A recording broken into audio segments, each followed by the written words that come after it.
I've been driving for ages now. 2 days to be exact. Stopping only to buy some gas and food. Although food isn't something I'm very friendly with right now. Plain crackers and water seems to be the only thing I can stomach now, thanks to the morning sickness that chose to stick with me throughout the whole day. Soon enough, I've spotted a diner. It looked old, as everything in this town, but clean and cozy, also not very crowded, which suits me good. I parked right in front of the entrance, grabbed my backpack, threw in a toothbrush, a comb, my wallet, and a map, and went in. I guess don't draw attention plan didn't really work out very well, because as soon as I entered the diner, everything went quiet. I can imagine why, though. A pale girl with a cane, probably stinking and with greasy hair. Well, God, give me strength just to spill it. You're pregnant, right? He said calmly. I guess my eyes were the size of the teacup I was holding, because the doc started laughing his huts out. How did you know? I asked him in total shock. I'm old but not blind. He raised his finger in a mocking manner that made me smile a bit. You are touching your stomach all the time and you're gagging from the blood. What vet gags from the smell of the blood? And that doesn't bother you? I asked, still not believing that this old man is willing to give me a job despite my obstacles. Child, as I said, I could use all the help I can get around here.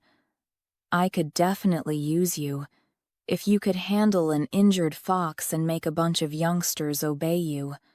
And honestly, you look like you need some help yourself. And I don't have any grandchildren, so maybe you'll let me spoil yours. He laughed. The smile on my face was so wide that Doc started laughing again. I guess that's a yes? He raised his brow. That's definitely a yes, I said, and we shook hands once again. Then I'll see you tomorrow morning. 9 sharp, said Doc, and went back to his stern, grumpy ways. I'll be there. I saluted him in a military style and limped my way to the car. Maybe I could stay here for a while after all. As soon as I left Doc Evans, I decided to finally go to the diner and share some good news with Hannah. Somehow I thought that she would want to know. And also I was kind of hungry after my little Save the Fox episode. Again, the town was tiny, so it took me even less than 10 minutes to get there. I parked my car at the entrance, rolled up the windows, made a mental note to find a car cleaning service, to get rid of the blood from the fox, and went to the diner as fast as I could. This time the fact that all the chatting stopped as soon as I walked in didn't bother me at all. I looked pretty decent today, and my mind was set on finding Hannah, so I paid no attention to the glares everyone was throwing me. The place was packed, but I hoped that Hannah would find me a spot. The same time I spotted her, she turned my way and waved at me. Emily, sweetie, nice to see you again, she said while giving me a hug. And must I say, you look way better than yesterday. I suppose Shirley and Jonathan treated you well? She continued. Yes, they did, I answered, squeezing her hand and trying to express how thankful I am. And I got a good night's sleep, and Shirley also gave me this tea that is like a magic cure from the morning sickness. I ate breakfast, I said, way more excited. That I should be, but well, I was in a very good mood, and you can also blame the hormones. But Hannah just laughed, so I guess she was glad for me. That's so nice to hear, sweetheart. She gave my hands a reassuring pat and guided me to an empty space at the bar. Not too fast, though, for what I was also thankful. Please, tell me you are hungry, because I can't stand the lack of meat on your bones. It makes my eyes sore. She chimed like a mother hen, and I laughed again. Yes, I am. I think I could eat an elephant right now. I giggled. Well, that's what I love to hear. Sit. I'll bring you some water and the menu. She helped me to get on the high bar stool. Thanks, I said, and gave her a warm smile. While I was waiting, I took a quick glance of the people that gathered inside. Most of them were either in their 50s or teens. But one thing I thought was weird but quiet appealing. All of them were good-looking, especially the men. Damn, these teens were hot. Don't get me wrong. I'm not into seducing a teenager. And frankly, considering the events that took place only 2 months ago, men were the last thing on my mind, but they could honestly all be models. There was definitely something in the air in this town. I also caught some observing me suspiciously, but not in an aggressive manner, just with curiosity, and that was understandable. A new girl in town with a scar on her face and with a cane. But my mood today was way too good to let it get to me. I got a job. One thing I thought would be nearly impossible considering my pregnancy. I took a deep breath and limped to the nearest booth. The sound of my cane hitting the tiled floor and my shallow, nervous breathing was the only two things heard in the diner. I dropped my backpack on the floor, leaned my cane to the table and placed my hands on the clean surface, patiently waiting for the waitress to approach me. Soon enough, the chatter around me resumed, and a woman in her mid-40s decided to talk to me. "Hello, honey. What can I get you?" she said in a warm voice. And on top of that, I got a dream job, which is also near to impossible, because I don't have a degree yet. But I guess it's my lucky day, right? Soon Hannah was back with my water and the menu. So, apart from a deserved rest and a breakfast, is there anything else that made you look so bubbly? She said, leaning to the bar right next to me. As a matter of fact, there is another thing, I said excitedly. I'm all ears, honey, she said with a smile. Well, I met teens on my way here. Apparently they got into some care accident and ran over a fox.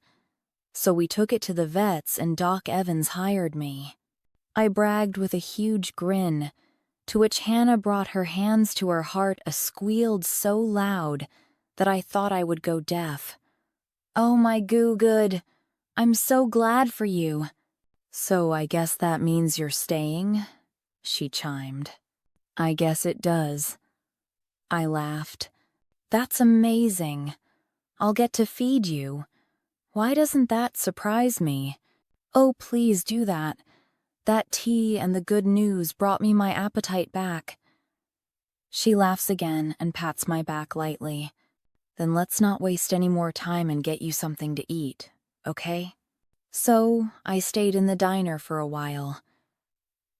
My stomach was so full that I even had to unbutton my jeans, which made Hannah extremely happy. I don't know why, but I got that vibe from her, that she genuinely cared for that pathetic piece of a human. Me. That was weird. She doesn't know me at all, but she already helped me more than I could imagine. She didn't ask questions, but she seemed to know what I needed since the first minute she saw me, and didn't ask anything in return. I decided to get her a present as soon as I'm back on my feet. I wanted to do something for her, to show her how thankful I am. Hannah, thank you so much for everything, I said after a while. She gave me that knowing look, as if she had to start over once in her life as well. Don't mention it, sweetheart. I'm glad I could help. She gave me a soft hug and smiled warmly. I think I better give Shirley a call and tell her you'd be coming back tonight. She winked at me. Oh, God. How didn't I think of that myself? I said, a bit embarrassed, but Hannah just waved me off. Don't worry about that. I wanted to chat with her anyway. She's one of my closest friends after all. Oh, I see. All the nice people stick together in this town. I winked at her, which made her laugh again. Of course we do. She winked back at me. Now, shoo, go home and rest. You have a busy day tomorrow, she commanded, and I obeyed. We parted with one more hug, and I left home, which was at Shirley's for tonight again. I totally forgot to get rid of the bloodstains in my car, but I didn't care. I was too happy to think about it. When I arrived back to Shirley's B&B, both her and Jonathan were home, and as soon as I stepped out of the car, Jax rushed to greet me. Man, was he cute? He jumped around me, wagging his tail at an enormous speed. His tongue was hanging on the side of his jaw, and he just couldn't stand still. I laughed loudly and gave him a big hug, to which he liked my face. Jax, you traitor! What about me? Shirley struck her hand to her heart and made a crying face. Jax looked at her and suddenly looked lost as a puppy. He was obviously torn. He wanted to continue licking my face, but he also wanted to run to her. Poor doggy. I smacked his bottom and guided him towards Cheryl, saying, Don't forget who feeds you, my furry friend. Glad to see you back, sweetie. She gave me a hug. Glad to be back. And thank you for allowing me to stay here at such short notice again. I hugged her back. Oh, that's not a problem, dear, as I said. We're kind of empty for no, so you'll just make it more fun for us. She then motioned me to the kitchen.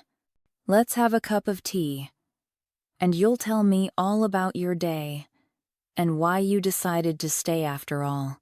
Okay, let me just grab my bag. So I picked up my duffel and made my way to the kitchen. Jonathan was already there. I told them everything about the fox and Doc Evans, and then the job he gave me. She seemed so genuinely happy for me that I felt tears gathering in the corners of my eyes. Sorry, hormones, I mumbled, wiping some runaway ones with a napkin. Aw, you're so cute, she squealed, and Jonathan laughed at that. I think she might see a daughter figure in you, since all of our children are boys, he said with a proud smile. Wow, Shirley. 5 boys. Some water, please, and the menu would be nice. My voice was quiet and raspy. She threw a quick glance at me. Her eyes held curiosity, but as soon as they landed on my cane, I spotted a hint of sadness. Sure thing, sweetie. And if you need to use the bathroom, it's just behind the bar. Take your time. Your water and the menu will be waiting for you when you come back. Her voice was soft and low. Her tone wasn't hostile. It made my nerves calm down a little. I was amazed. I can't imagine getting along with one child, and they have 5 boys. Yes, my 5 bandits. All grown up now, she said with a sad smile. What, no grandchildren yet? I asked. As a matter of fact, one is on the way. My eldest, Nathan, and his Maysher wife are expecting a child in about a month. She was blabbering, but she was beaming with love and pride. That's great. Congratulations, I said to both of them. Thank you. She returned the smile. Oh, you'll have to meet our sons. They are all such gentlemen. She winked at me. Honestly, I had no doubt they would be gorgeous, considering the fact that both Shirley and Jonathan were quite beautiful themselves, and also Shirley looked adorable trying to play Cupid. But a perspective of getting involved with a male sent shivers to my spine, which didn't go unnoticed. They didn't say a word, but exchanged a glance. They even zoned out a bit, as if they were having a silent conversation in their minds. But just for a second, and I shrugged it off. I forced a smile on my face and tried my best to sound cheerful. I'm sure they all are amazing, and I would love to meet them someday, I said. Anyway, she changed the topic rather abruptly. Give me your dirty clothes. I'll drop them in the laundry. By the looks of your bag, you'll be running out of clean ones pretty soon. She went back to her motherly behavior. Oh, no need for that. It's okay. I'll just drop by the laundry tomorrow and do it myself. I don't want to be a burden, I said quickly. Nonsense. Just like that, she cut my worries off. Hand them over, young lady, she commanded. I wouldn't argue with her if I were you. Jonathan joined her. That woman always gets what she wants. Like me, for example. He gave me a wink, and then slapped Shirley's butt, and she jumped in surprise. I burst out laughing, while Shirley's face became tomato red. Jonathan! Manners! She tried pretending that she was mad, but I could clearly see that she enjoyed the attention. Anyway, I wanted to ask you. I changed the topic, hoping she'd forget about my laundry. Is it possible to rent a room from you for a bit longer than a couple of days? Until I find a place of my own, that is. Of course, sweetie. You can stay as long as you want. You don't even need to look. You can rent a room here. We could use a company anyway, she said excitedly, and have me a tight hug. Are you serious? I asked, rather surprised. It's not usual for a B&B to rent out rooms for a longer term. Wouldn't it be like, I don't know, non-profitable? We never rent out all the rooms anyway, so no harm will be done. She waved me off. That would be really great. Thank you so much, I said sincerely. The place was gorgeous. What can I say? Surrounded by woods with lots of fresh air, a comfy bed, company of Jacks, who has already stolen my heart, and parent-like Jonathan and Shirley. What more can I ask from life? The next several weeks were full of different activities for me. I was settling down at a new place and getting my life back together. Every single person around me was extremely helpful and welcoming. My mood was getting better with each minute. Shirley has placed me in the same room I had the first night, which I liked very much. She and Jonathan decided that since I'm staying for a longer time, I needed a closet, so they brought me one from the attic. It was huge, and frankly, I did have enough clothes to fill even the half of it, but just having it in my room made me feel more at home. It was grand, made of dark wood with floral carvings on the doors. Gorgeous. My work at the clinic was also becoming more systematized. During the first week, I was getting acquainted with the way Doc Evans handled things. And boy, he had his own ways for sure. At the beginning, I was mostly observing. But on my second week, I was trusted with vaccinating towns, pets, a couple of castrations, and had even done a solo operation, sterilizing a cat. The more major cases we were handling together, like patching up some dog's leg that got caught in a bear trap, or helping a horse give birth. All in all, I could see how Doc needed help in the clinic, since there was always something to do. I can't imagine how he did it on his own, since as I've been told by Jonathan, he has never hired help, apart for the receptionist named Daisy, who was also a kind old lady. "Thank you," I said just as quiet as before, grabbed my backpack and my cane and limped away. As soon as the toilet door closed behind me, I took a deep breath, gathered my inner strength together and looked in the mirror. Shit. I look like shit. Messy and dirty dark brown hair that went to my shoulders, pale skin, dried tears in the corners of my almond-shaped brown eyes, and an ugly red 5 centimeters long scar over my right brow. Soon Doc Evans became pretty relaxed in my company, and I found the time spent with him very entertaining. He was a nice old guy. I also got to meet a lot of people, and everyone seemed pretty awesome. I began growing onto this town. It was the end of the 3rd week when Shirley insisted to take me to the hospital for a checkup on my pregnancy. I have taken a half-day off from the clinic. Doc Evans didn't seem to mind. We didn't have any visitations scheduled anyway, and he also was planning to go out of town for the weekend to visit his sister in a neighboring town that would leave me on emergency calls in case something happened. Apparently, I was trustworthy enough to leave me the keys to the clinic, but it also forced me to get a new phone so that people who needed urgent vet help could reach me.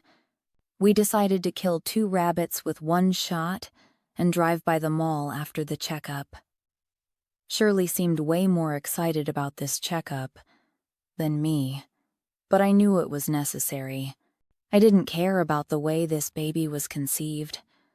I loved him or her already, and had no intentions on giving it up or getting rid of it, so I agreed to go and get some medical proof that everything was going fine. The hospital wasn't very crowded when we arrived, so it didn't take long to get an appointment with the gynecologist. The doctor was a nice, middle-aged lady with long blonde hair, big blue eyes, and plum lips. Her handshake was firm and confident, and the look in her eyes was warm and caring.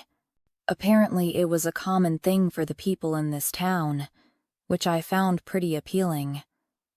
"Hello, Emily. My name is Dr. Green.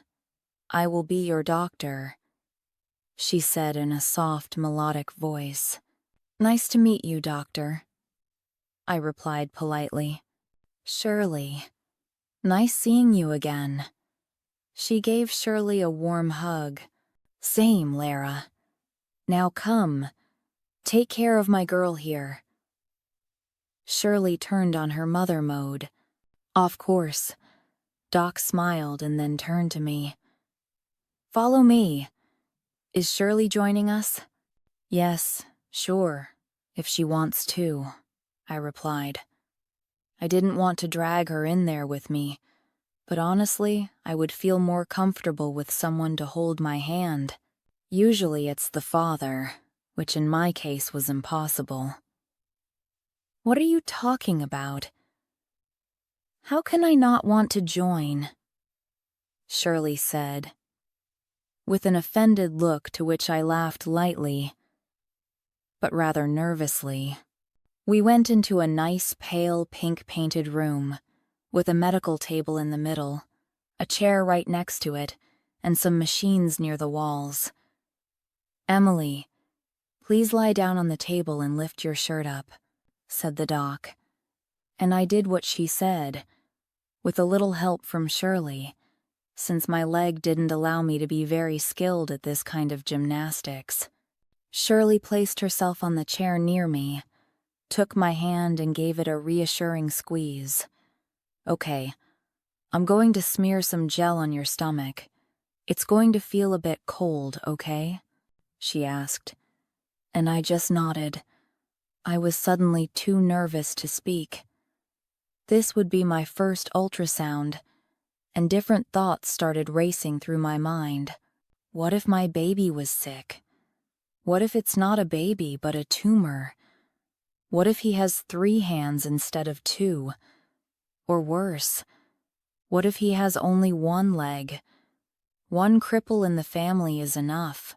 Shirley noticed my erratic breathing and gave my hand another squeeze.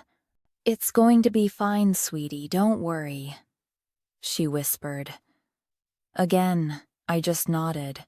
The doc smeared some gel on my stomach, and indeed it was chilly, but I didn't pay a lot of attention to it, because then she wheeled some machine to the table, turned it on, and the room filled with a low humming sound. She took some joystick and placed it on my stomach, then started moving it back and forth until she stopped, and we heard a heartbeat. Yep, definitely not a tumor.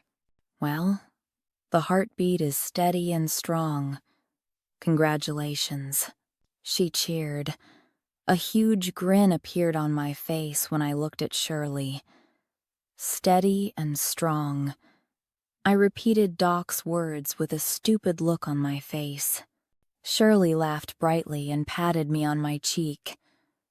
Then the doc turned the machine to us, and we saw a black and white screen. The baby looks healthy, but I can't see the private parts yet. I think we will be able to tell the gender in a month or so, she said, smiling. I guess if you lie about being raped, doctors don't do a very good job in stitching you up. My once pink lips were almost blue. I needed to get myself together. I quickly brushed my teeth, splashed some cold water on my face, pulled my hair in a messy ponytail, and pinched my cheeks to bring back a bit of color to my face.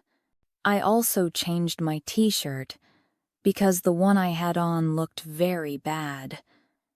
Now I had a white V-neck with short sleeves with a pug print on my stomach. Deep breath. Go. It's okay. I don't want to know the gender anyway, I told her, a grin still hanging there. I want it to be a surprise. Okay then, she laughed. I'll print out the picture for you then.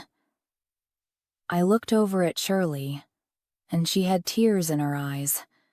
Ow, Shirley! I'm the one that's supposed to be crying here. I laughed. Shirley didn't seem to mind her tears, but instead gave me a tight hug. Sweetheart, I'm so glad for you, she said, still hugging me. Thank you. Now I was on the verge of crying. Okay, ladies.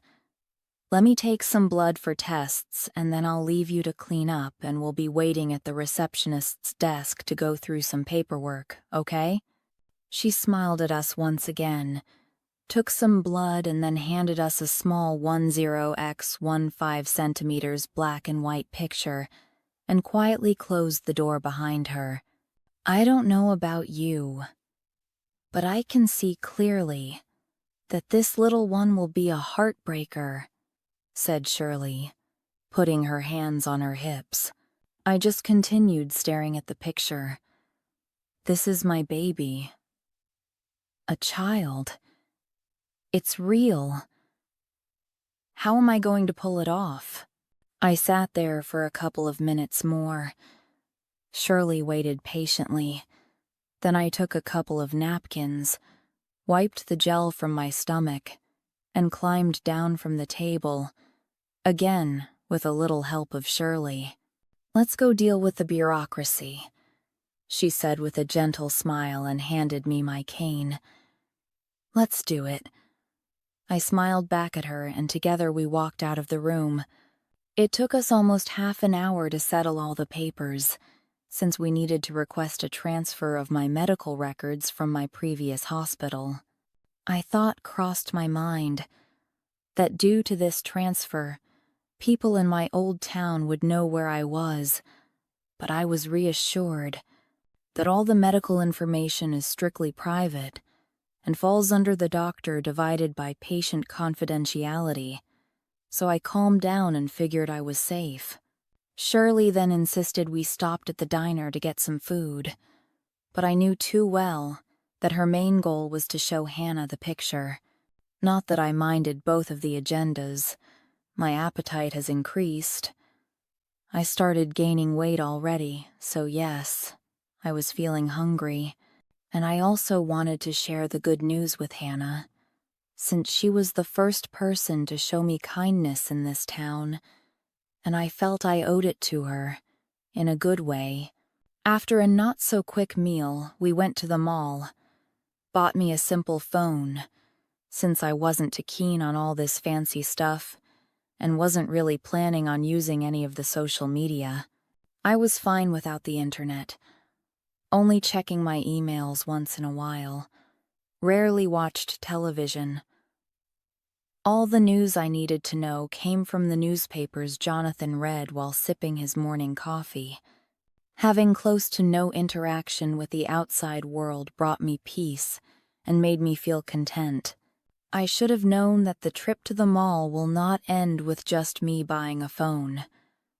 Soon enough, Shirley dragged me to several maternity shops to get some new clothes. In truth, it was already needed. Since it was getting hard to button my jeans, my belly was growing rapidly, and I was mostly wearing my yoga pants. So we bought a few pairs of jeans with a special material on the waist, new jumpers, long t-shirts, and a couple of summer dresses. Shirley insisted on paying for half of the stuff. I fought hard, but lost. As Jonathan said, this woman always gets what she wants. When we finally got back home, I was exhausted. After a quick dinner, I have texted Doc Evans my new phone number so that he could record a new message on an answering machine in the clinic, and went to bed. Jax decided a week ago that from now on he's sleeping with me, and it's been really nice. I enjoyed cuddling with my new furry friend at night.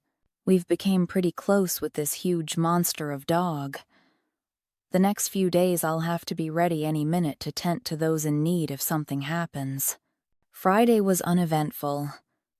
I just stayed home, watched some movies with Shirley, baked a pie, framed the picture of my unborn baby, which Jonathan proudly put up on a wall in the living room.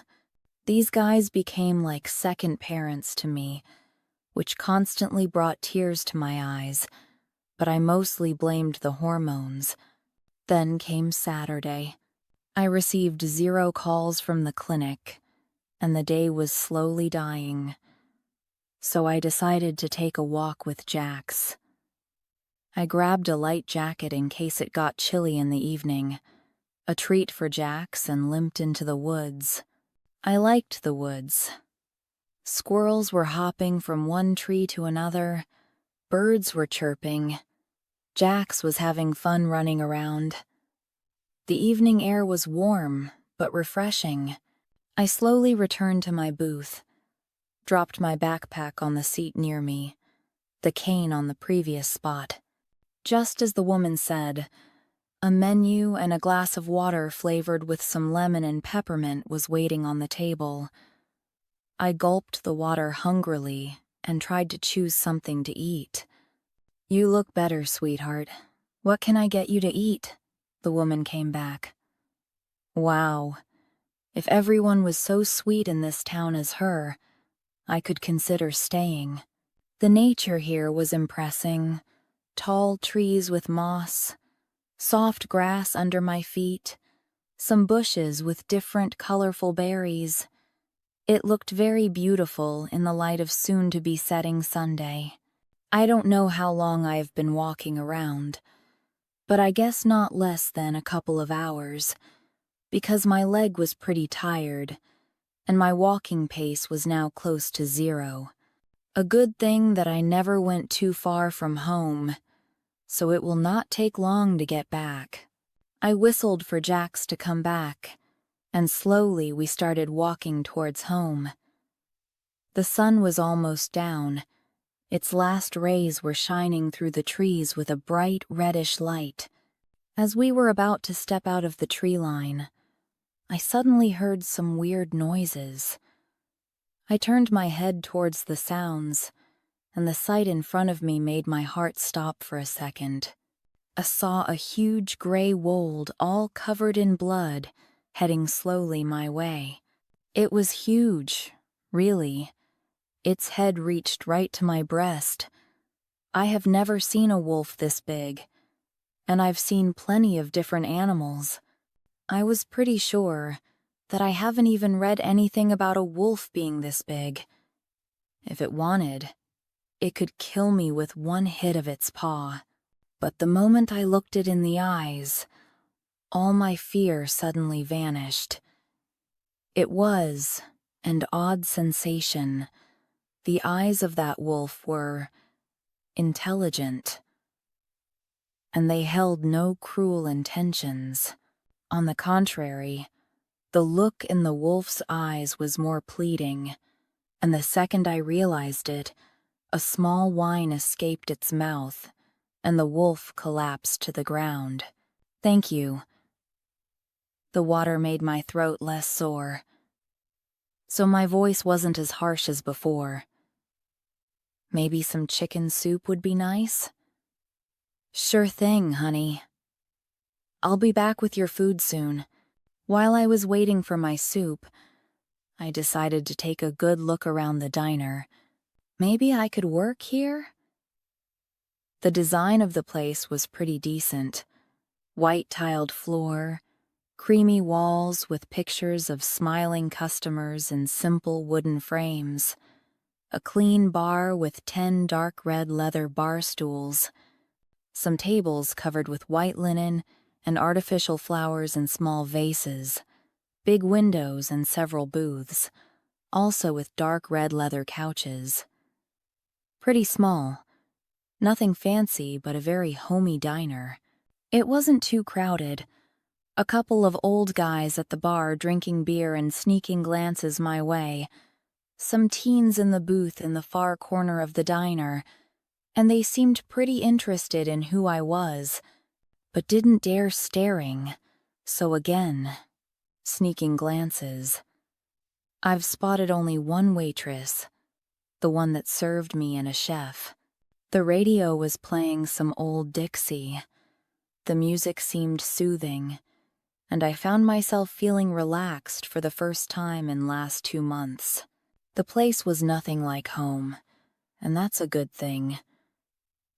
I leaned my head on the back of my seat and closed my eyes. I allowed myself to dream a bit about how my life would be if I stayed here. Maybe they have a decent school here? The town looked suitable for raising a child. A lot of fresh air. Life seemed calm here. Maybe that was what I needed to forget. A sudden voice near me made me jump on my seat a bit, but I soon realized that was just a waitress putting my soup on the table. And since my life savings are not that impressive, I decided to not spend money on hotels. Sleeping in my car isn't that bad. I'd rather spend more time running as far as I can from the hell that used to be my home. That life was over. There's nothing left for me to do. Everyone hates me, because apparently I was a sinner and went against God. And even more, I dared to accuse the son of the town's mayor and two of his buddies in something horrible. Took me a moment to stable my breathing, but I quickly reminded myself that I was far from home. Sorry, didn't mean to scare you, dear. Here's your soup and some bread, said the waitress. It's okay, thanks, I answered. The smell of hot soup was mouth-watering. I wasted no time and started eating as fast as I could. I was extremely hungry. After all, I have spent 2 days solely on crackers. Wow, slow down there, or you're going to choke, said the woman with an amused laugh. I felt my face heating up. Yeah, just hungry, I replied shyly. I can see that she laughed. I threw her a small smile and continued devouring my soup. I was so consumed with eating that haven't even noticed that she decided to join me and sat right across from me. So, what's your name, sweetheart? She asked after my eating pace slowed down. Emily, I answered. It was weird that a waitress was being so upfront with a customer. But I guess living in such a small town means that you know everyone, and the common rules of client service don't really apply in this case. Such a beautiful name. I'm Hannah, she beamed. Thanks, I guess. Nice to meet you. I continued eating. The soup was almost gone, but I was still hungry. Hannah seemed to be a mind reader, because she grabbed my bowl and soon returned with a refill. You look like you needed another one, she shrugged. Thanks. I nodded gratefully and started on my second bowl, but this time slower. So, what brings you to Pine Hill? She asked. Pine Hill? I asked, confused.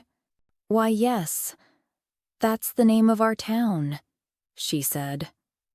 Oh, just passing through, I guess. I shrugged.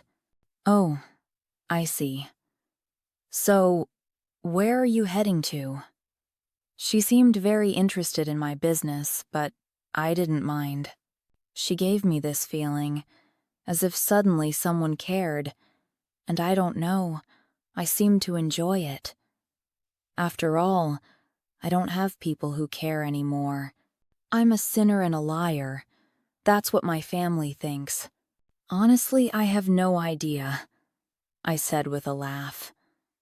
The thought of me driving to God knows where suddenly seemed so funny that I started chuckling and couldn't find it in me to stop. Sorry. You must think that I'm crazy or something. I mumbled, still chuckling. No, dear, I don't, she said with a gentle smile. You look like you've been driving for days. When did you have a good night's sleep last time? Or even shower? I suddenly felt very aware of my appearance and felt a bit ashamed. What? Do I stink? I said, staring at the table surface. But the woman, Hannah, started laughing. Don't worry, you don't. You just look like you could use some rest, she said in a motherly scolding tone.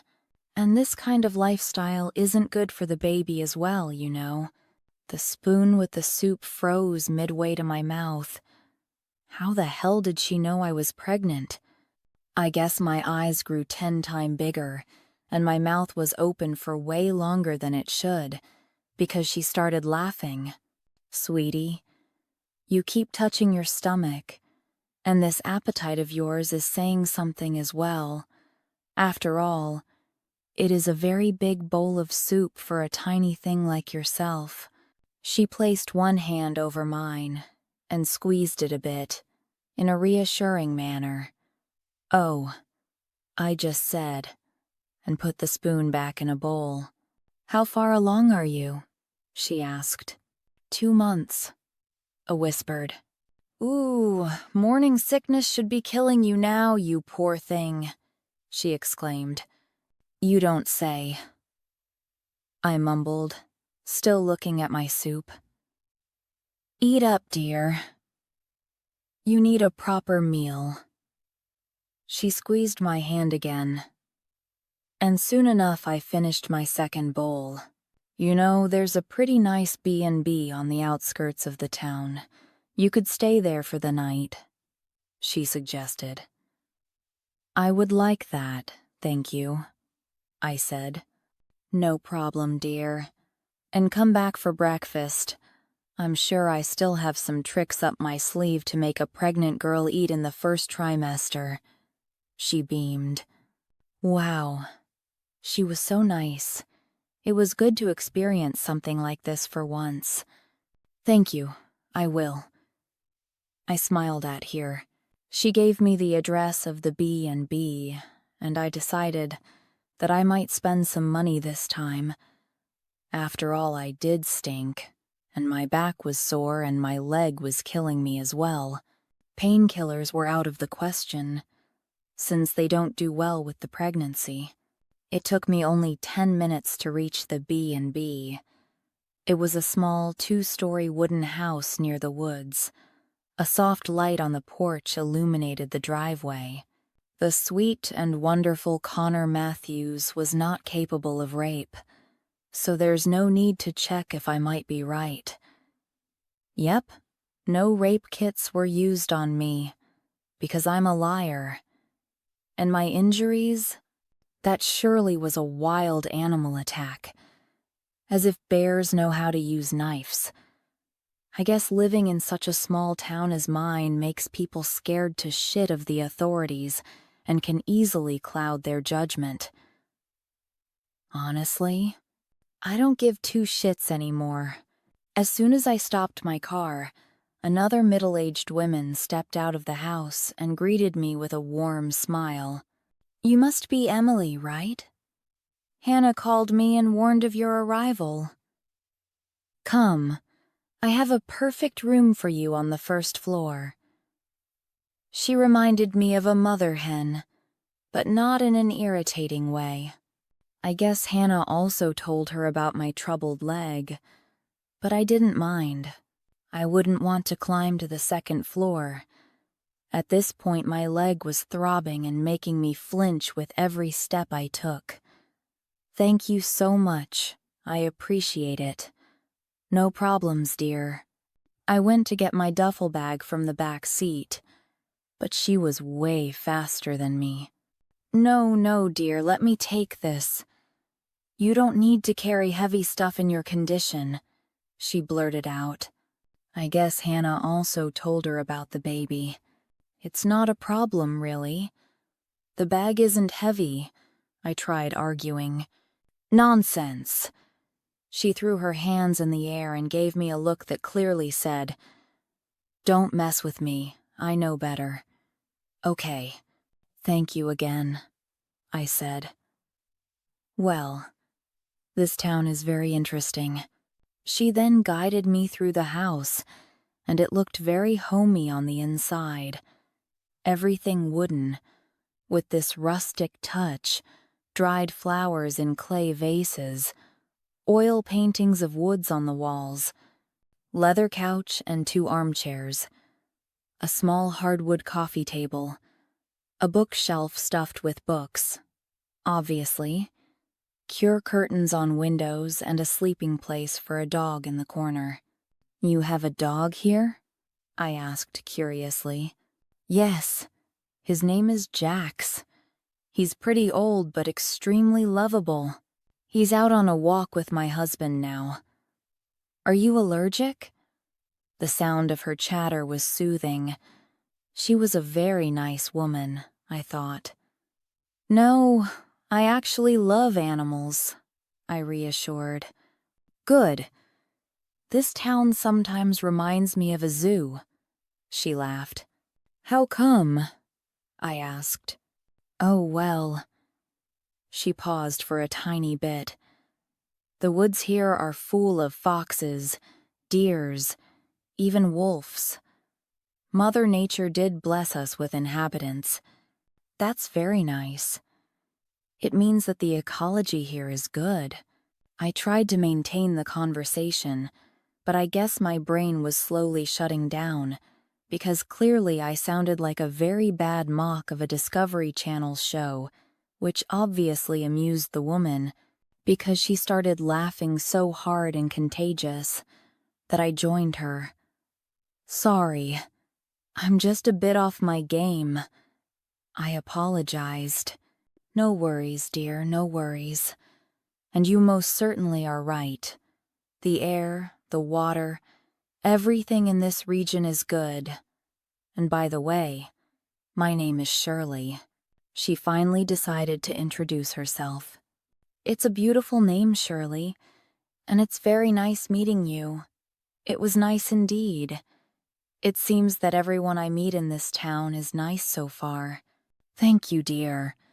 Now let's get you settled pee, so that you could get some good night's sleep and get rid of those horrible bags under your eyes. Shirley guided me to my room. And thankfully she wasn't walking fast, because with each minute my pace seemed to slow down. I guess all the stress was finally getting to me. We soon stopped near a big wooden door that apparently led to my room for tonight. The room was decorated in the same manner as the living room, wooden floors and walls. A vintage chandelier shed some warm yellow light, a massive bed in the middle of the room, a small carpet in front of it, a cupboard with a mirror right across from the bed, and a small bench under the window. So, this is your room. I hope you like it. Shirley continued her chatter. The bathroom is on the right through this door.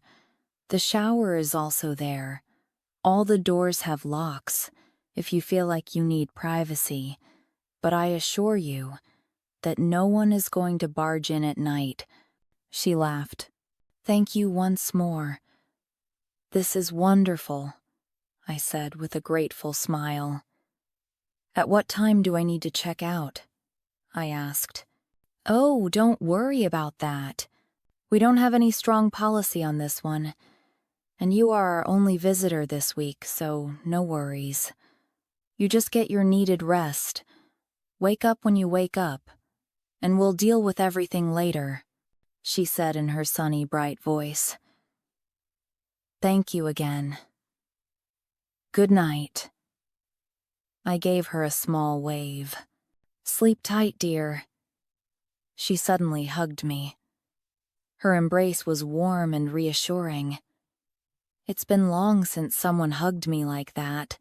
I have hit the dead end, and I have no family and friends left. They chose him. So now I'll have to start from scratch. I'll be okay. I'll be okay. I'll be okay. I hum on repeat. How did I end up like this? I thought I was a good person. Being 22 and ready to become a vet in a couple of months. All the exams were passed. I was a straight A student. All that was left was some paperwork. I already had a job in a vet clinic. But as soon as I graduated, I would become a real doc. The moment I opened my mouth about what happened to me at home, my parents distanced themselves from me. And the moment they found out I was pregnant, well, yeah, I guess I don't have parents anymore. So this hug was very needed, even if it came from a total stranger. Thank you, I whispered in her hair and allowed myself to relax and embrace her warmth for a minute. See you tomorrow. She threw me one more warm look and closed the door behind her. There I stood in an unfamiliar room, in an unfamiliar town in the middle of nowhere, all alone and confused. Then it suddenly hit me. I have no idea what to do next with my life. Dark and cold. I'm in the woods, hiding behind a tree. There are no other sounds surrounding me, except for my shallow breathing and my erratic heartbeat. My hands and knees are shaking. Tears are streaming down my cheeks. I am scared, and I'm not the damsel in distress type of girl, but I'm scared because I can't take down 3 athletes on my own, and their intentions are pretty clear. I'm going to be in so much trouble if they find me. Why did I agree to go to this stupid party again? Oh, right, because I just passed my final exam and got another A. I decided to celebrate. Well, it didn't go as planned, because now I'm in the middle of the woods, wearing only a thin, short summer dress that used to be bright blue and now is covered in dirt and leaves, and a bit of my blood that is dripping from my forehead after an encounter with a tree. That bastard Connor grabbed me by the hair and smashed my head in a tree. It's truly a miracle that I got that far from him and his 2 buddies, but I guess they are pretty wasted to run as fast as a sober me. Ain't I lucky? Now I have to stay quiet and not be found. Cold. It's very cold, and I'm freezing. It's the middle of April, so the nights are still chilly, and my jacket is left in the house. My tights are torn. I lost 1 shoe and I'm freezing. I try listening to my surroundings, and suddenly I hear voices. Where did this bitch go? An annoying, high-pitched male voice. Doug. Chill, man, she couldn't get far. A lower voice. Ronnie. As soon as we find her, I'm first. A calm voice. Connor. Shit, this doesn't sound good. I need to be quiet. They can't find me. Where do you think she could go? Doug. I don't know. But there aren't a lot of places she could be hiding at. Ronnie. Let's split up? Connor. No, no, no. Don't split up. Go away. Stick together. Okay. Sounds good. Ronnie. Whoever finds her first gets the first blowjob. Doug sounds excited. Do you think she knows how to suck a lolly? Asked an amused Ronnie. No way, man, this one is pure like the morning snow. Connor with an evil laugh that instantly turned my blood into ice. My fucking God. I need to run. The flow of tears seems to increase. It blurs my sight. I need to run. Big mistake. As soon as I move, a twig snaps under my foot. Hey, did you hear that, Doug? Oh, yes, Connor. Come out, wherever you are, sung Ronnie. If you come out on your own, we'll be gentle, and you may even enjoy yourself, Connor. Shitface. How stupid do you think I am? I need to run.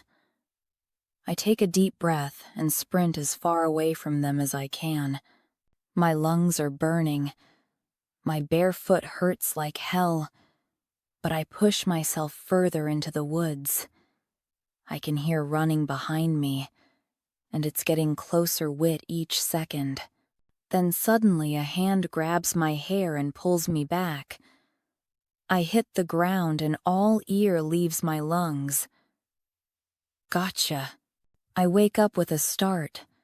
I'm covered in cold sweat and I'm crying. It takes me a couple of minutes to understand that it was just a dream. I look around, and the memories of the last 2 days start slowly creeping back to me. It takes me a few long moments to calm down. I'm safe. I'm far away from home. Connor, Ronnie, and Doug are not here, and they will never find me. Not that they would be looking for me. They got what they wanted, and moved on with their lives. It's me that is left to pick up the pieces of my broken dignity and build my life from scratch. I bury my face in my hands. Suddenly, all the weight of the world is on my shoulders. How in the world am I going to pull this off? I'm alone, low on money, pregnant, with no family or friends. All I have is an old car, a laptop, and a duffel, with some clothes that soon will not fit me. What am I going to do? How am I going to take care of a baby? A small sob escapes my mouth, and soon I'm in a full crying mode. I was kind, humble, bubbly. I had a lot of friends. Even some boys found me attractive. But since I was a good Christian girl, I was waiting for the one. I was supposed to wait until marriage, then have a couple of children and get old with my husband, and maybe a couple of dogs, raising grandkids and taking them to church every Sunday. Now I'm far from being pure, not as beautiful, limping and pregnant. No degree as well, and we all know what a pregnant and uneducated woman can achieve nowadays. This warm bed and nice town are just a little spark of hope that is vanishing with each tear that escapes through my fingers and falls on my lap. A sudden knock on the door brings me back to reality. Emily! Are you okay in there? Shirley's worried voice comes through the door. I clear my throat and try sounding as a normal morning human being. Yes, I'm fine, thanks, I shout. Can I come in? She doesn't really wait for my answer and slowly opens the door while I try whipping the tears with my t-shirt. Then, to my surprise, a huge brown dog bursts between Shirley's legs right into my room and hops straight in my bed and attacks my face with its warm and wet tongue. I start laughing. This huge pup's must be Jack's, and he's awesome, I admit. Hey there, big boy, I say, still laughing, and scratch right behind his ears. Jack seems to enjoy my signs of affection and makes himself comfortable right next to me and puts his huge head on my lap. Oh, I think he likes you, says very satisfied Shirley, and claps her hands. It's not that often that Jax is so accepting of the people that stay here. Well, A was always like a Pocahontas, so it's not a big surprise to me, I say with a wide smile. And that's the truth. Animals always seemed to find me everywhere I went. That's basically why I chose to become a vet. Animals trust me. It's easy for me to treat them, and I really like them. They are pure, untainted with human qualities and honest. Way better than humans. He's gorgeous, I say, petting his head. Indeed he is, says Shirley with a satisfied grin. Honey, were you crying? She suddenly asks with a worried look on her face. Oh, it's nothing, just a bad dream. I try shrugging her off. She seems to believe me, or not, but drops the subject anyway.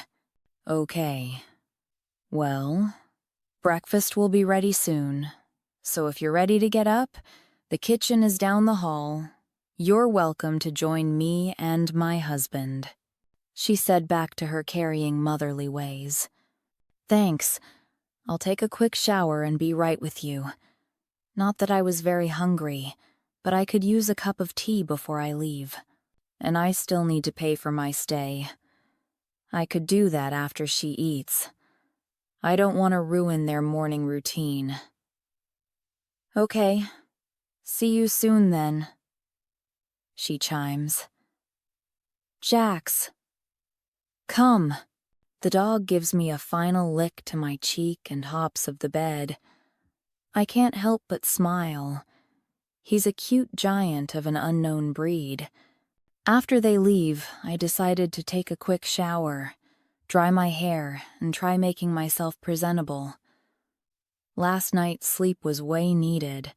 I haven't slept that good in almost 2 months. It must be something in the air here, or just the exhaustion of my long drive.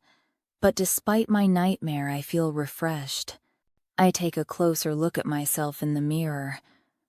With clean hair and not that pale skin, I do look better. The bags under my eyes are almost gone. A slight blush on my cheeks makes me look almost fine, except for that hideous scar that is bound to be a reminder of that night. Well, I can live with that, I think. I just need to get a job, settle down, and hope for the best. I then lower my eyes to inspect the rest of my body. I was way too skinny, which is no good for the baby. I could almost count my ribs. My small breasts are almost non-existent now, and I used to be a B cup. A slight bump is already forming. Soon I will need to buy some new pants. Then I lower my eyes to the most disturbing part, my thigh. The sight is just awful. Right in the middle of my left thigh is a huge scar. It's not straight. It's curvy and dark red. The wound on my thigh was deep. So deep that it damaged the nerves. A piece of flesh was cut out from my once beautiful part. That's why the muscles can't grow together properly and hurt all the time. I'm a freaking Dr. House. Except that I can't drown myself in a sea of Vicodin. I turn away from the mirror with a frown and limp back into the room. I got dressed pretty fast. Just threw on some black skinny jeans, a t-shirt with a Mickey Mouse, and my favorite pair of yellow Converse with a Batman print. I pack my stuff in my old duffel and I'm done. After the breakfast, I can check out of this place and continue my journey to God knows where. When I limp to the kitchen, I'm met with an aroma of fried bacon, which makes my stomach twist a bit, but I hold it in. I guess I'll be working in a diner or something. Well, as long as I don't have to see that shit-face and his friends every day. More like, please God, never. Provide food and decent clothing to my child and a roof over our heads. I can learn to be happy. The radio was playing some country tune. The day was slowly dying. According to the map I bought at some gas station, the nearest town was just a few miles away. I decided I have earned the right for a decent warm meal. They must have heard the thump of my cane, because even before I reach the kitchen, Shirley peeks from behind the door and motions me to join them. Come, honey, I've made you some herb tea that should help you with that morning sickness of yours. Thanks, I mumble, drop my duffel near the door and enter the kitchen. I take a look around and can't hold in a wow. The place is awesome, if you like cooking. A huge stove, a lot of cupboards, different kettles and pans are attached to the walls, a huge table that can fit a family of 10. Large windows with white curtains hold pots of bright flowers. The place is full of light and very inviting. Finally, my eyes land on a man sitting at the table, and wow, he's huge. He must be under 2 meters high. His shoulders are so broad that if I would to hug him, it would be a challenge. His dark brown hair are cut short, but a few locks still fall to his eyebrows. He has deep, dark green eyes surrounded by wrinkles. I guess he's in his mid-40s. just like Shirley. A heartwarming, huge smile is on his face. I think my shock is pretty amusing to him. My cheeks turn bright red in a matter of seconds. "Hi," I wave at him shyly. His smile seems to become even wider. "Good morning. I'm Jonathan, Shirley's husband. Emily. Nice to meet you." I shake his hand and mine just disappears in his huge and warm one. His handshake is firm, but gentle. All in all, he leaves a good impression, and I relax a bit. "Please, sit." Shirley made breakfast. He motions to a chair next to him. The thought of breakfast makes my smile drop a bit, but again, I swallow my discomfort and force a smile. "Thanks." "Honey, don't worry. First drink the tea, then eat. Either way, you're not going to stomach anything." Shirley's chatter break my concentration, and to share a more relaxed smile this time, when she places a mug with hot liquid in front of me. "Thanks," I say again. "So, Emily." I hear Jonathan. "How long are you planning to stay in Pines Hill?" he asks while sipping his morning coffee. I honestly don't know. Maybe I'll leave today." I answer confused. I really don't know what to do, and I don't want to think about it right now, because these thoughts make the sunny June day feel less sunny and bright. "Oh, I see. So where are you heading to?" he asks again. I wiggle in my spot a bit, but decide to be honest with him. These people are kind. They give off a good vibe. Maybe I could get an advice or something. What do I have to lose? I don't know. I was just looking for a change of scenery. I guess I'm starting from scratch. I sip my tea and stare through the window. "Oh," he hums. "Starting fresh is good, but hard." He looks at me with a kind look. It feels like he can see right through me, but doesn't judge a pregnant, lonely girl. "Yeah, it is," I sigh. "So, how far have you already gone? Is the scenery different enough?" he asks with a small smile. "Oh, it is quite different, all right," I answer with a smile. And I believe my words. This town definitely looks different from home. Jonathan starts laughing, and my smile suddenly grows wider. I like this man. He seems solid, honest, hard-working, and kind. "Oh, I like you, girl." He gives me another warm smile. "So, how far along are you?" This time a question comes from Shirley. 2 months. I turn to her and give her another small smile. "Oh, right. Hannah told me yesterday. I'll pack you some herbs. You'll need them all." "Right." She pats my hand slightly and turns back to the stove. "Thank you. The tea is working, by the way." I realize in a surprise. This is actually the first time in the last month, and I don't want to vomit from the smell of bacon. "Oh, I don't doubt that, sweetie. We have 5 children, so I know my way with pregnancies." She laughs. 5! Wow! But you look so young," I say in awe. "Why, thank you, I'm flattered." She smiles brightly.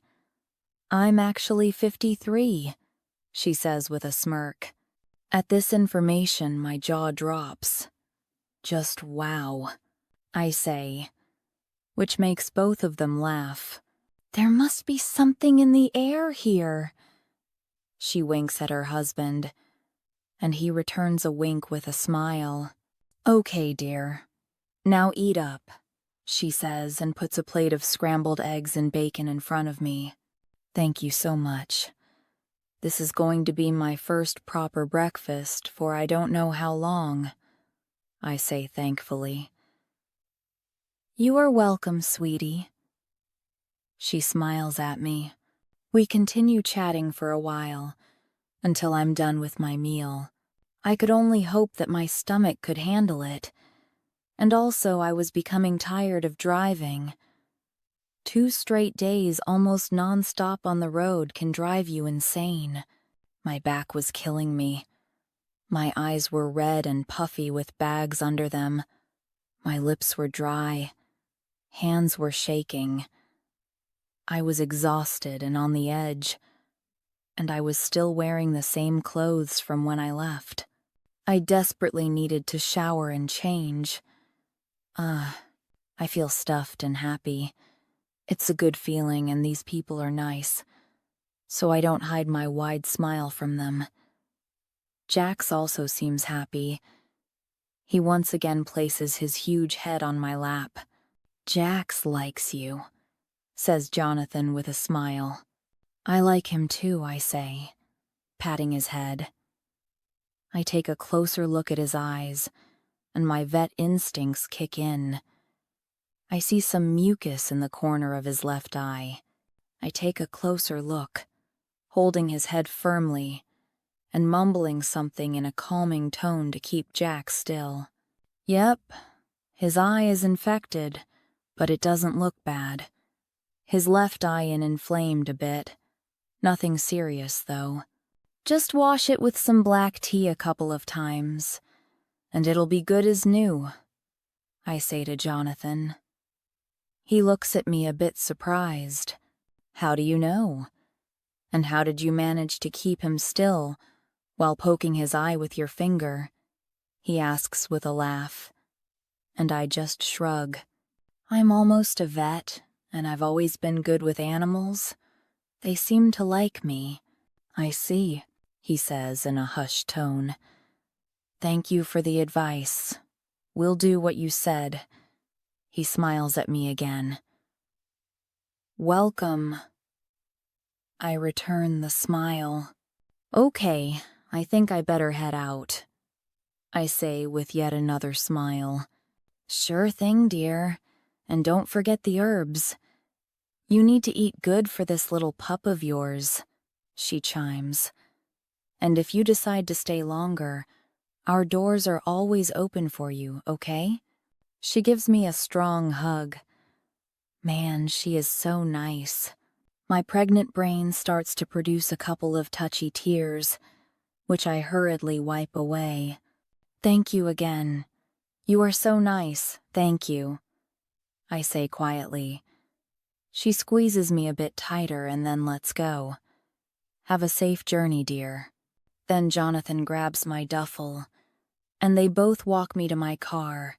I wave to them as I drive off, and can't help to shed another pregnant, touchy tear at the sight. He's huge, and she looks tiny near him. His hand is wrapped around her shoulders, and she leans to him. They seem to share this awesome kind of love, which I only wish to have. As I start my drive from the B&B, I decided to make a quick stop by the diner and thank Hannah for setting me up with a place to stay. After all, thanks to her, I got a good night's sleep, and the company of such nice people as Shirley and Jonathan. And I feel like I'm getting my appetite back again, so maybe I could grab some takeaway for my trip. So I turn the car to the direction of the town and start driving there. I get a weird feeling that for some reason I don't want to leave this town. Shirley and Jonathan showed me some human kindness, and I feel like if I leave, I won't get something like back for a while. They made me feel welcome and at home, even though I'm just a regular customer. I shut down that thought, because this town doesn't seem like they have a place for someone new, and with a baggage like mine. It's a small place, and life seems settled here, I would be an intrusion, so I just kept driving. I didn't get very far, though, because soon I've spotted a car parked on the side of the road and a bunch of teens surrounding something. I slowed down and opened the window just as I was passing them. As soon as I reached them, I stopped the car. "Hey guys, is everything fine?" I shouted to them. One of the teens, a miniature redhead, turned to me, and by her facial expression I gathered that everything is not fine at all. She seemed scared. Her eyes were full with tears. "We've hit a fox," she said quietly. Another teen turned around. This one looked a bit older. A boy, dark blonde hair, frowning eyebrows. He glanced my way and turned back to his friends. "We should put it down, it will die," he said in a low voice. "Let me see." I got out of the car and made my way to the fox. "What are you, a witch or something?" "The animal is dying, you can't help," the same teen said, kind of rudely. The others just observed with a kind of suspicion. I was a stranger in this town, after all. Not a witch, but a vet. So maybe I can help after all, I said with a small smile, trying to win them over. They don't need to know I didn't get my degree yet, but I guess I could do it online someday. I got on my knees a bit away from the fox, put my cane near me, and looked Fox in the eyes.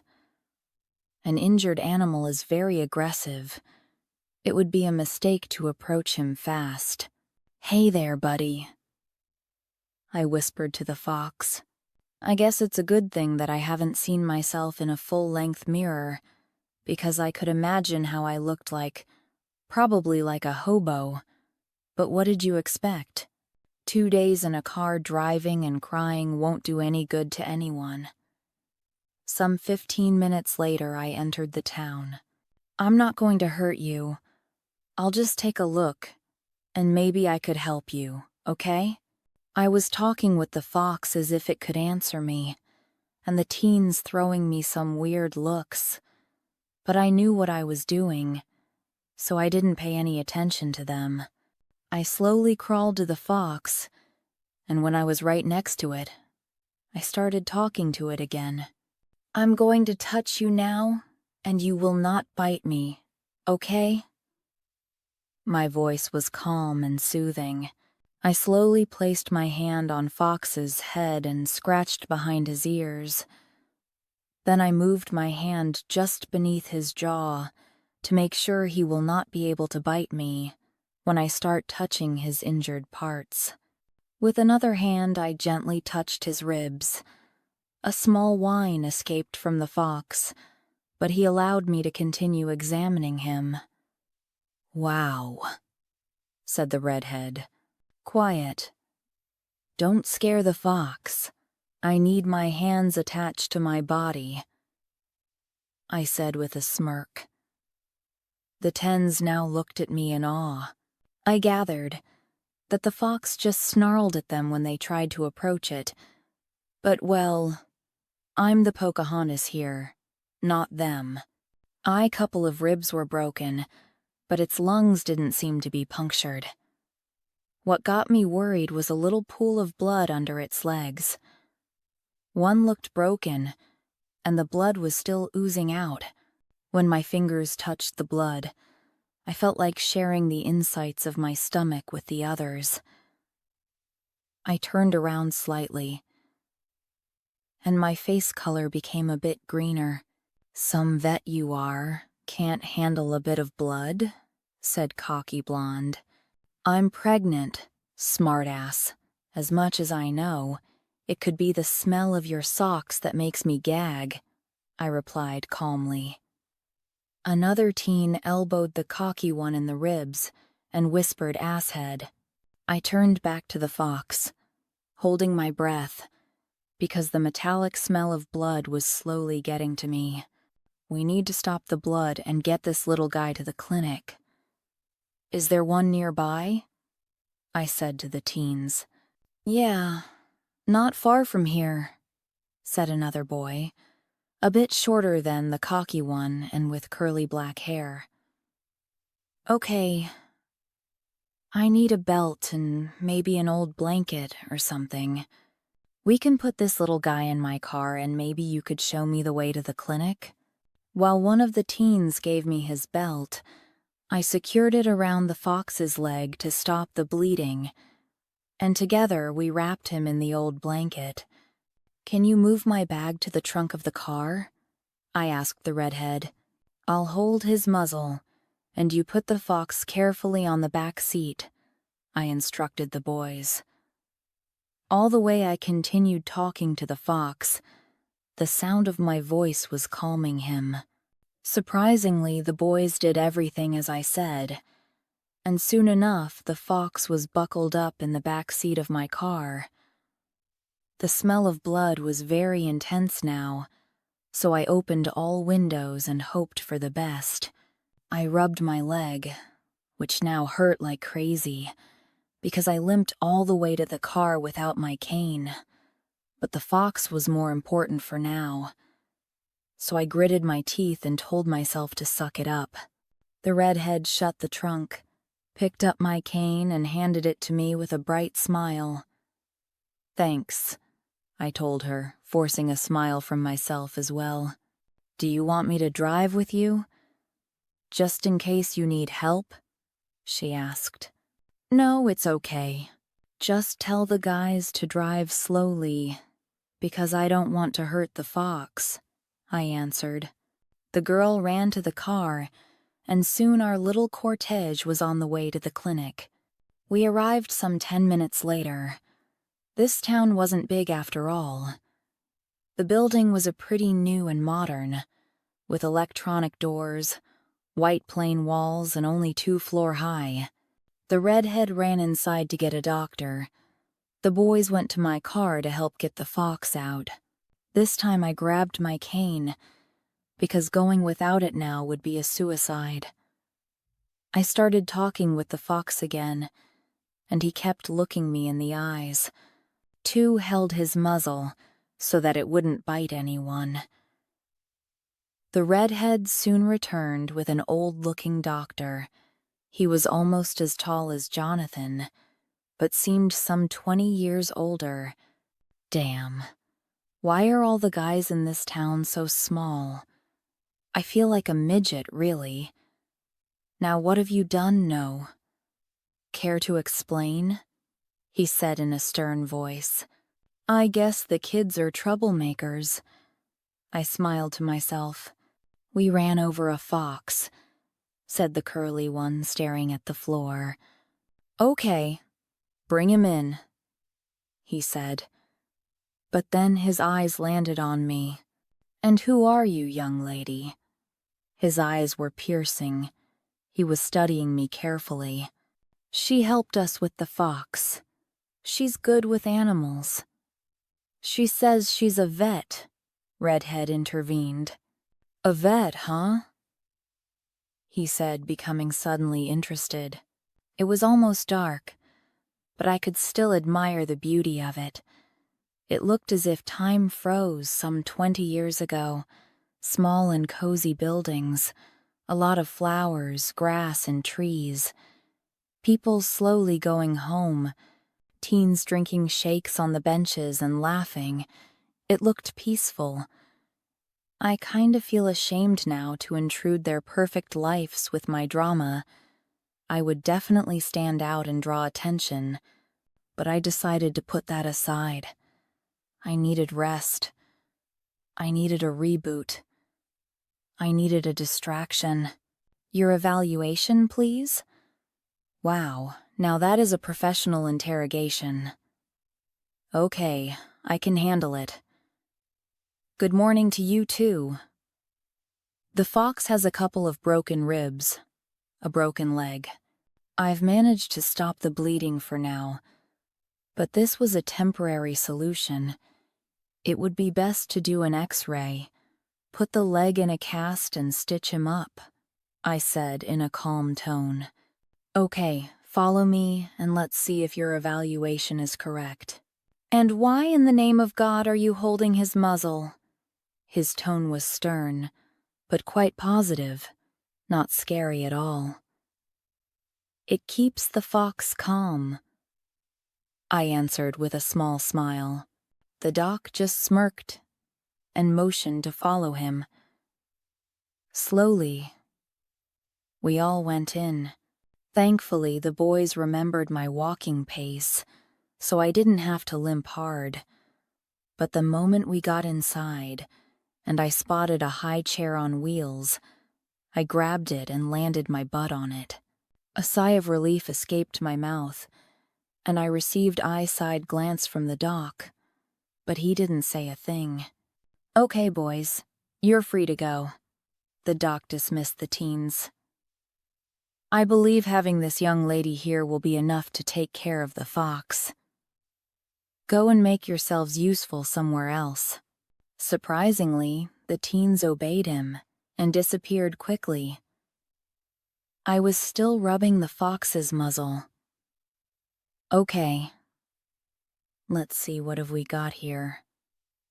Mumbled the doc and started probing its ribs. How many you said were broken? He asked me. I didn't say anything, but I'd say that 2 are broken and 1 is fractured, I said with a confident smirk. Uh-huh, was all the doc said. So, what happened to you? He surprised me with a question. An accident, I said quietly. I guess the fox felt my discomfort, because another whine was heard from him as he looked me in the eyes. I see, said the doc. Well, I must agree with your assessment. You know how to work a needle and a thread? He asked after a while. Yeah, sure, I said. Together we did an X-ray, put the fox's leg into a cast, and I stitched his wound. After an hour and a half, the fox was happily asleep in a cage, and I, the doc, decided to treat me with a cup of tea. I happily agreed, because I didn't really want to leave and I was a bit tired after this little adventure. So, what's your name? He asked me after I changed my shirt to another white one with a husky print on the stomach. Yes, I love dog-printed t-shirts. And we settled in a small kitchen he had in his office. Emily, sir, I answered politely. I honestly liked the doc. He was harsh, but I could see kindness in his eyes.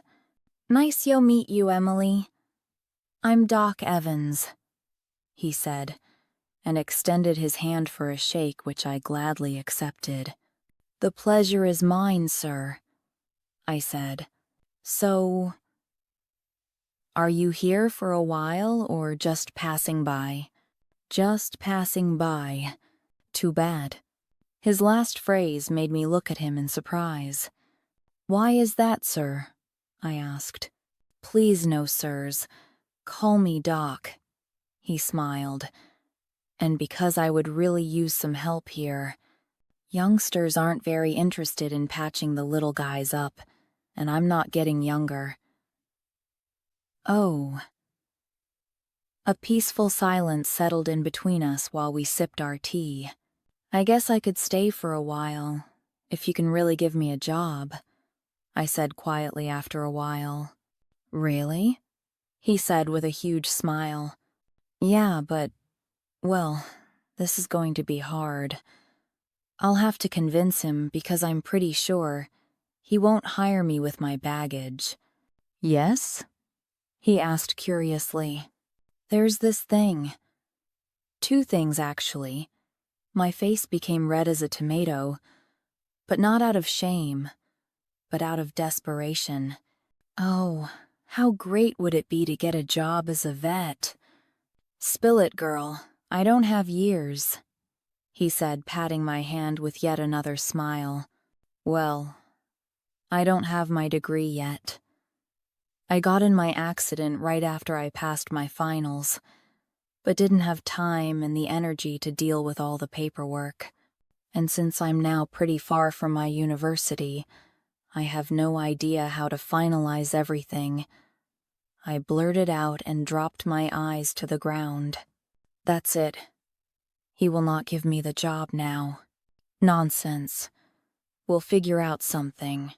There's a university in the next town.